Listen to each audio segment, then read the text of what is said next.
Edward, I'm sorry kung nagkasakit pa ang tatay mo.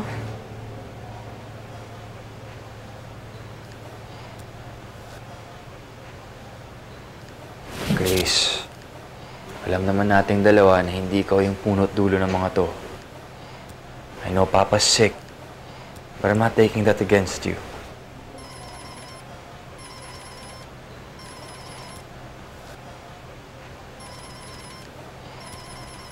Answer call.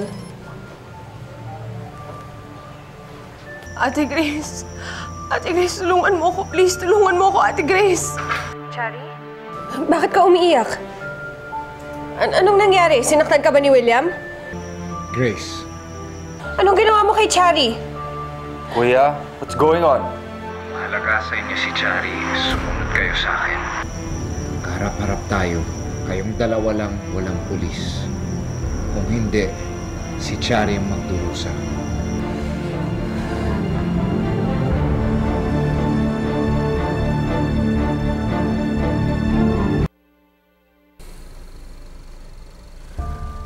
Hello, Grace?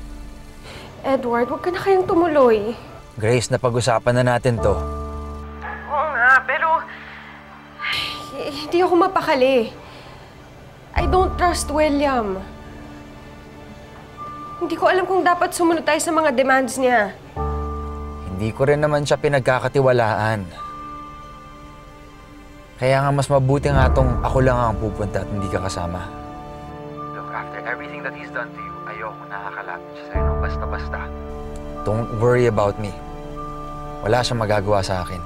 Hindi totoo yan. Minsan kanyang napakidnap. Munti ka nang mamatay. Kung may gagawin man siyang masama sa akin, mas lalo lang niyang dinidiin ang sarili niya. Look, kung may sakaling may mangyari, at least makakilos ka pa. Edward naman. Huwag ka namang magsalita ng ganyan. Mag-iingat ka. I will, Grace. I promise.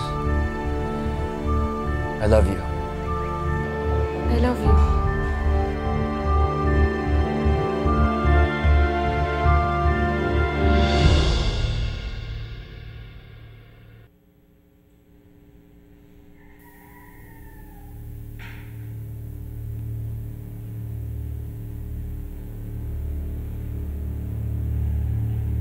William!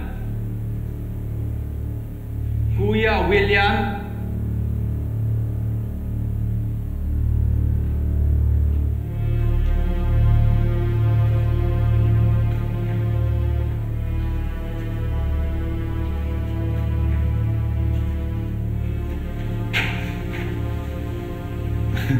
Nasaan si Grace?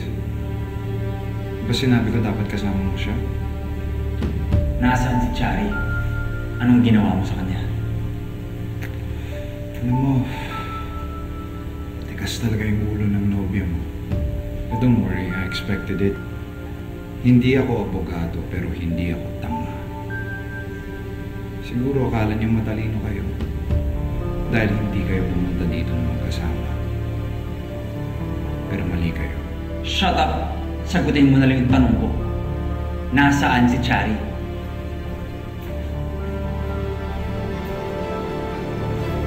Edward, I'm just here. Don't be so worried. I didn't even know na ganun pala ako ka-special sa'yo.